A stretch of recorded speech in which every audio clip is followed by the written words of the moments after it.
Torek Farhadi, he's a former advisor for Afghan Presidents Hamid Karzai and Ashraf Ghani. Thank you for joining us on the program. As I mentioned there, part of the peace deal between the U.S. and Taliban was the freeing of these prisoners as a precondition for intra-Afghan talks, which Ghani says Afghanistan did not agree to. So is the peace deal already in jeopardy, only 2 days after it was signed? Well, we're getting close, but it's posturing on both sides. I think it's reasonable to say now that these 5,000 fighters were not arrested in a wedding hall while they were having a meal and ice cream. They were arrested on the battlefield. Afghanistan has had years of bloody battle past. These people have been involved in bombings and kidnappings and abductions. And if peace comes and the Afghan people forgive them, they will be free, of course. But President Ashraf Ghani has said that he does not have the political capital to free them, just like that, in the next 7 days. He does not have the political capital. I think the Afghan people have to forgive the actions of the Taliban. And the Taliban have to have the humility to come at the table to negotiate.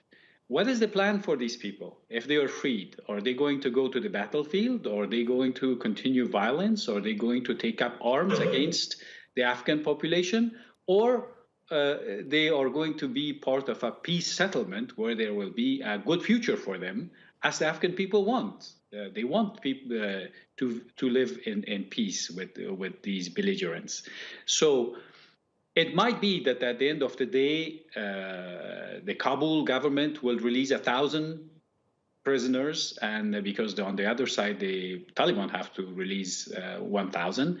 But both sides have to show a desire to come to the negotiating table, and people who are not part of the government or not party to one side or the other should now step up to facilitate, because we have never been that close, actually, for negotiations. As far as the Afghan people go, assuming that this peace deal holds, Afghan has seen war for decades now. How will this change the lives of ordinary citizens in Afghanistan?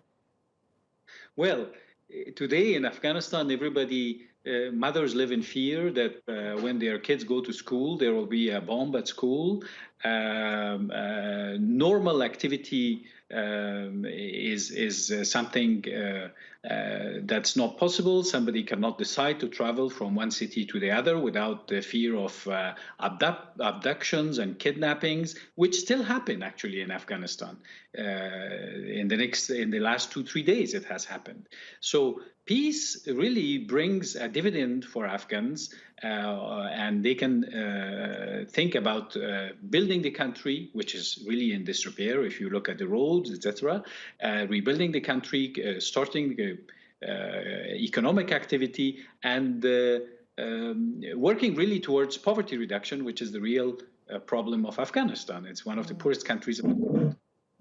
Human rights and questions about law have been subterranean issues in these talks. Do you think a deal can be reached between the Afghan government and the Taliban which can protect rights and include them in the political process?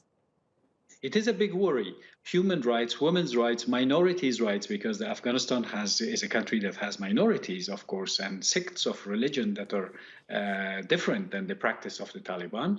And in the past, the Taliban have not had a good track record. So now they have to give assurances to the people. They have to come and sit at the table instead of having an attitude of all or none.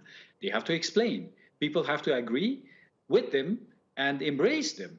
At that point, I think it will be easier for the Afghan people to start a long chapter of grievances and really reach peace based on the international standards.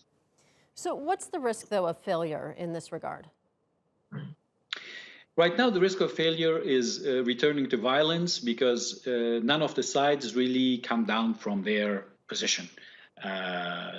Because it's an agreement that was signed between the United States and the Taliban.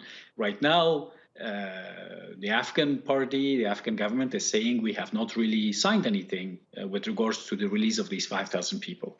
So they have to show some goodwill and saying, look, for the negotiations to start, we will be happy to release 1,000. And the Taliban have to say, okay, this peacemaking is a process of goodwill. So we take the 1,000, we release 1,000, and we can negotiate with you. It's not with the government that they will be negotiating. It's with the Afghan public opinion. It's with the all the people who have suffered from war and violence in Afghanistan. So they have to respect that. They have to look back at the history of how much violence has happened on the hands of the Taliban, and then they have to respect the people that are in front of them to negotiate. So it's not a matter of government. It's a matter of everybody in Afghanistan that would like to come to terms with Taliban, find peace. But the Taliban have to show an attitude of willing to talk, willing to negotiate, rather than saying, now we won't come to the table because you are not releasing 5,000 fighters. And we only have about 30 seconds left, but I do want to ask for your thoughts. I'm sure you watched the peace deal signing on Saturday. What were your thoughts when you saw that take place? Were you hopeful, optimistic for the future? It's a very good first step.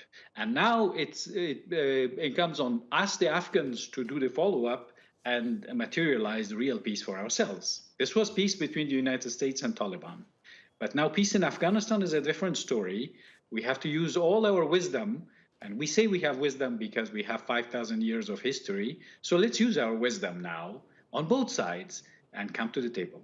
All right. Thank you so much, Torek Farhadi, joining us with your insights into the US-Taliban peace deal. And that will be a wrap for this.